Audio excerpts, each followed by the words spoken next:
ఎప్పటి నుంచి ఈ ప్రాబ్లమ్ ఎదుర్కొంటా ఉన్నారు? ఇది నిన్న ఆఫ్టర్‌నూన్ నుంచి ఎక్కువ. ఆఫ్టర్‌నూన్ నుంచి. యాహ్! అంటే మీ ఇళ్ళలోకి రావడం జరిగిందా వాటర్ అంతా? మా ఇంటికి రాలేదు. మాది కొంచెం పై అప్‌లో ఉంటది. ఈ 2 రోస్‌లో మాత్రం వచ్చినియి వాటర్. యాహ్! ఇప్పుడు ఇక్కడి నుంచి ఏమన్నా ఈ వాటర్‌ని తొలగించేటువంటి ప్రయత్నం చేస్తా ఉన్నారా? ఎవరైనా అధికారులు రావడం జరిగిందా ఈడికి? ఎవరు రాలేదు ఇక్కడికైతే. ఆ! ట్రై చేస్తున్నారు కానీ మొత్తం మునిగిపోయింది. సో, ఎక్కడికి వాటర్ పంపడానికి కూడా లేదు ఇక్కడ నుంచి. ఇదే డౌన్‌లో ఉంటది. So, okay. యాహ్! ఏమని చెప్తారు? ఇప్పుడు ఇట్లా ఖరీదైనటువంటి ఈ విల్లాస్‌లో ఉండడం, ఇట్లాంటి వాటర్ గూడా చేరడం దీన్ని ఎట్లా చూస్తారు? ఇంకా 3 ఇయర్స్ నుంచి ఇదే ప్రాబ్లమ్ ఉంది. ఈసారి కొంచెం మొత్తం ఎక్కువ వర్షం ఉండేసరికి ఇప్పుడు ఓకే. ఎక్కువ ఉంది. మరి ఎవరేం చేయట్లేదు. ముందు బిల్డర్స్ ఏం చేయలేదు. ఇప్పుడు గవర్నమెంట్ కూడా ఏం చేయట్లేదు. సో, హ్మ్. తెలీదు ఏమవుతదో. మీరు ప్రభుత్వానికి ఏమన్నా చెప్పదలుచుకున్నారా? అంటే ప్రతిసారి గూడా ఇట్లాంటి సిట్యుయేషన్ ఎదురవుతా ఉంది. ఇక్కడ ఉన్నటువంటి ఓనర్స్ వాళ్ళు అందరూ గూడా ఈ ప్రభుత్వం దగ్గర నుంచి ఇట్లాంటి మీ సమస్యను తీసుకుపోలేదా? తీసుకెళ్లారు. మార్నింగ్ నుంచి మీడియా గూడా ఇక్కడే ఉన్నారు. ఎమ్మెల్యే గూడా వస్తా అన్నారు. మరి సొల్యూషన్ ఉంటదో లేదో వాళ్ళు మాత్రం ఏం చేస్తారో మాకు తెలీదు. మోస్ట్‌లీ పక్క కమ్యూనిటీస్ నుంచి వాటర్ ఇక్కడికి డైవర్ట్ చేస్తున్నారు. సో, అది ప్రాబ్లమ్. వాళ్ళు ఆపాలి ఫస్ట్ కమ్యూనిటీస్ డైవర్ట్ చేయడం. దానికేమైనా గవర్నమెంట్ హెల్ప్ చేస్తే వాళ్ళతో మాట్లాడి వాళ్ళ పైన ఏమైనా కంప్లెయింట్ పెడితే బావుంటది. లైక్ మా ఇంటి పక్క నుంచే వాటర్ వస్తాయి పక్క కమ్యూనిటీ నుంచి. హోల్స్ పెట్టి ఉంటాయి. వాల్ మొత్తం కాంపౌండ్ వాల్‌లో. 2 రోజుల కాడ్నుంచి బయటకొచ్చేటువంటి పరిస్థితి ఉందా? మీరు దీంట్లోనే ఉన్నారా? ఎందుకంటే బయటకొస్తే ఇలానే రావాలి ఇంకా అంటే నడుచుకుంటూ. ఎక్కువ ఉన్నట్టుందా వాటర్ యాహ్! నిన్న చాలా ఎక్కువున్నాయి. హ్మ్. యాహ్! నిన్న చాలా ఎక్కువుండే వాటర్. పెద్ద కార్స్ వస్తాయి కష్టంగా గానీ, చిన్న కార్స్ ఆగిపోయినాయి చాలా ఇక్కడ నిన్న. యాహ్! సో, మా కార్ గూడా బయటే ఉంచేసాం. వెళ్ళాలంటే ఇట్లా నడుచుకుంటూ వెళ్ళాలి అవసరం ఉంటే. ఓకే.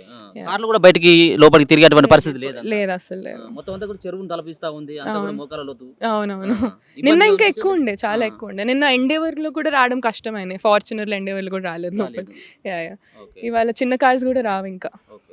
ఓకే. ఇంత పెద్దగా ఇంతకుముందు ఎప్పుడైనా చూడడం జరిగిందా? వచ్చినాయి కానీ తగ్గిన కొంచెం తక్కువ ఉండే ఈసారి ఇంకెక్కువ చాలా వచ్చినాయి. మొత్తం ఇళ్ళలోకి అందరికి అన్ని ఇళ్ళలోకి పోయినాయి నీళ్ళు? పోయినాయి సార్ పోయినాయి అందరు తనుకోయినాయి ఆ! బాగానే వచ్చినాయి.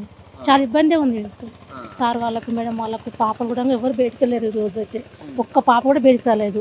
జిమ్ములకు చేయని కూడా రాలేరు ఇక్కడ. అంతే పిల్లలు కూడా ఎవరు కూడా ఇవ్వడాలి. బయటకు మేము వచ్చేది కూడా అక్కడ పని చేసే వాళ్ళమే అక్కడ కూడా మేము అవతలు కూడా వెళ్ళలేము. ఇప్పుడు ఇక్కడనే ఉన్నాము. ఆ, ఇప్పుడు మొన్నటి సంది ఇక్కడనే ఉన్నాము. ఆ. ప్రతిసారి వస్తాయి అయితే ప్రతి పంట అంటే వస్తాయి ఆ, ప్రతి ఇంత సంవత్సరం. బాగా వస్తాయా? ఇప్పుడు చాలా కూడా ఇట్లనే వస్తుంది సార్ ఇంకెక్కువ కూడా వస్తాయి. ఎందుకంటే ఎక్కువ వచ్చిన కూడా వస్తాయి ఎక్కువ కూడా వస్తాయి. ఓకే. సరే సార్. प्रॉब्लम ये 3 साल से है। हर साल हमारे यहाँ पे क्योंकि ड्रेनेज नहीं है, कहीं पे भी पानी जाने का रास्ता नहीं है। सामने से भी जितना पानी है सारा पानी अंदर आता है, कोई ड्रेन नहीं है। आप अगर पूरा कम्युनिटी घूमोगे तो आपको कहीं पे भी कोई ड्रेन नहीं मिलेगा। तो आपको ये सारा पानी जो बारिश का पानी है, बाहर का पानी है, सब कुछ इधर ही आता है, आके पूरा फ्लड हो जाता है। अब क्योंकि ये सामने वाला कंस्ट्रक्शन हो रहा है तो उधर का पानी जनरली क्या होता है, लापोलोमा का पानी ये सारा ये कम्युनिटी से होके गुजरता है।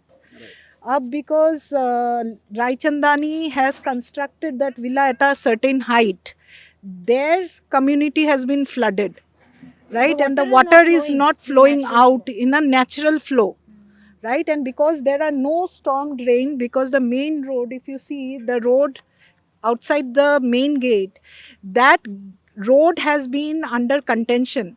So they are fighting over that road, and that's why there has been no storm drains, provision for storm drains, street lights, nothing. As a result of which what has happened is their water is also not going out, our water is also not going out, and all of us we are suffering in unison, right? So now what we are just doing is, because they have been flooded, there are certain I think 15 or 20 villas have been flooded, so they are just constructing now a temporary road or a tunnel sort of a thing for the water to go out, so that those houses, 20 houses, the water goes out of the community. Because we are neighbors, we are trying to help each other out, right? But it is the responsibility of the local government, of the municipality, to ensure that the stormwater drains are laid out, street lights are laid out, and these sort of things does not happen. We all have paid so much of money, right, to live in this community, and look at us, the way we are living, right? We don't have peace of mind to sleep properly, we don't have security. Now today you see these guys, how will they live? That whole boundary wall is broken, right? What sort of security does this community have? Absolutely nothing, right? So that is our biggest problem. We just want you to throw light on the pathetic situation that we have, and the deplorable condition that we are living in. What is the MLA's reaction on this?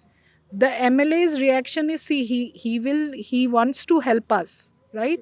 But at the same time, this issue needs to be highlighted by you guys so that more people connect with our situation, right?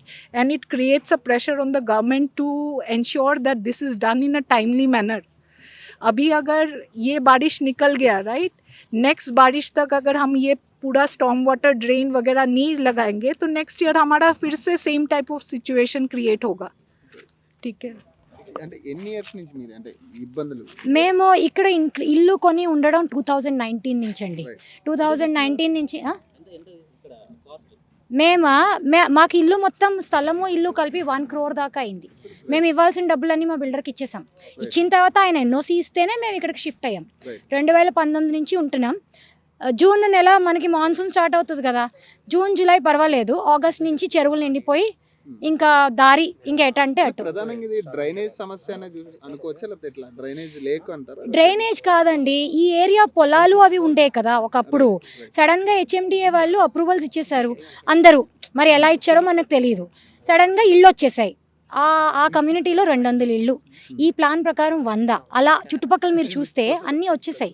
వచ్చినప్పుడు వాళ్ళు plan చేయాలి కదా, వర్షం పడితే నీళ్ళు ఎక్కడ పోతాయని చేయలేదు.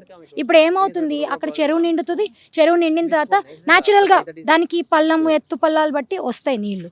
వచ్చి ఇంకా ఎక్కడ దారి ఉంటే అక్కడ వెళ్ళిపోవడం. ప్రతి అధికారులు ఏమంటారు, వాళ్ళు ఏం చేయలేము, మేము చేయడానికి ఏం లేదు అని చెప్పి. ఇప్పుడు ఏం చెప్పారు, ఇప్పుడు ఎమ్మెల్యే గారు వచ్చారు కదా, హెచ్ఎండిఏ వాళ్ళు, ఇరిగేషన్ వాళ్ళు, చాలామంది డిపార్ట్మెంట్స్ కలిసి వర్క్ చేయాలి కదా, ఒకళ్ళు చేసే పని కాదు. అందరూ కలిసి చేసి, పోయిన సంవత్సరం కూడా ఆయన చెప్పారంట చేయించుతామని, కానీ ఏం అవ్వలేదు. మళ్ళీ వర్షాలకి మళ్ళీ ఇదే ప్రాబ్లం. ఇప్పుడు ఏమన్నారంటే తహసీల్దార్ గారు కూడా ఉన్నారు, వాళ్ళందరూ కలిసి ఆర్డర్ పాస్ చేస్తాము, రేపు అందరూ మీటింగ్ జరుగుతుంది. ఈ రోడ్లో ఉన్న కమ్యూనిటీస్ అసోసియేషన్ వాళ్ళు లేకపోతే బిల్డర్స్ అందరూ వచ్చి కూర్చుని మాట్లాడి వాళ్ళు ఒక దారి అరేంజ్ చేశారనుకోండి, అందరూ పైప్ నీళ్ళని ఇంట్లో లోపలికి రానివ్వకుండా బయట నుంచి బయటికి వదిలేయాలని. ఇలా మనం రోడ్డు చివరికి వెళ్తే మూసీనది వస్తుంది, అందులోకి వదిలేస్తే అప్పుడు మాకేం ఇబ్బంది ఉండదు కదా, ఎవరు పట్టించుకోరు. ఇంకా అందుకని ఇలా. బేసిక్గా వర్షాకాలం వస్తేనే మీకు ఇబ్బంది ఉంది. అవునండి, వర్షాకాలంలో ఇప్పుడు జూన్లో మనకి మొదలైతే అప్పుడు చెరువులంతా ఎక్కువ నీళ్ళు ఉండవు కదా. ఆగస్ట్ నుంచి, నిన్న మొన్న వర్షాలు పడ్డాయి కదా ఆగస్ట్లోనే, ఒక్కొక్కసారి సెప్టెంబర్లో అవుతుంది ఈ సిచ్యుయేషన్, లేదంటే అక్టోబర్లో అవుతుంది. ఈ సంవత్సరం ఆగస్ట్లోనే. పైనుంచి వచ్చే వాటర్ అంటే పైన విల్లాస్ కూడా ఉన్నాయి కదా, వాటి నుంచి వచ్చే విల్లాస్ కూడా మీకే వస్తాయి. అంతే, అదే దారి కదా. సో చెరువు ఎక్కడో ఉంది, ఎన్నో కిలోమీటర్ల దూరం, అది నిండాక ఈ మధ్యలో ఏమేం విల్లాస్ ఉన్నాయో అవన్నీ అడ్డుకుని ఇలా వచ్చి, ఇప్పుడు మా తర్వాత ఏం లేవు, అంత ఖాళీ స్థలం. అలా వెళ్ళిపోయి మెయిన్ రోడ్కి వెళ్ళి, మెయిన్ రోడ్ దగ్గర నాలా ఉందంట, దానిలో కలిసి మూసీనదిలోకి వెళ్ళిపోతాయి. మరి ఈ సిచ్యువేషన్ మీద మరి కనీసం జిహెచ్ఎంసీ అధికారులైనా వచ్చిరా? అంటే ఈ రోజు ఎవరు పంచాయతీ వాళ్ళు వచ్చారు, వాళ్ళు ఏం చేస్తారు, ఇలా ఆపద వచ్చిందని అంటే వస్తారు, వాళ్ళు మరి యాక్షన్ తీసుకోవాలి కదా అని. ఇప్పుడు ఈ రోజు అయింది, వాళ్ళు ఏదో చేయించుతున్నారు, నీళ్లు పోతాయి అనుకోండి, ఇంకా తర్వాత రేపటి నుంచి కనపడరు. ఇప్పుడు మేము వెళ్ళి రిక్వెస్ట్ పెట్టి లెటర్లు ఇచ్చి ఏం చేసినా వాళ్ళు పట్టించుకోరు, అవ్వదు అవుతుంది ఏం చెప్పరు, అంతే. ఇంకా No, that's the problem, right? We are living in a very pathetic situation here. I mean, for La Paloma at least, there are a lot of people there. For us here, we are in really great trouble here. Our builder also is not helping. You see the condition here, right? We are paying huge amount of maintenance here. Every month we are paying 9,000 rupees. I mean, do you think we should be paying 9,000 rupees as a maintenance here? No, right? So that's the problem. The builder sends goons here. If we don't pay the maintenance, he'll send goons, he'll cut electricity, he'll cut water, right? And we have taken it up with authorities. Let's see if they can help us.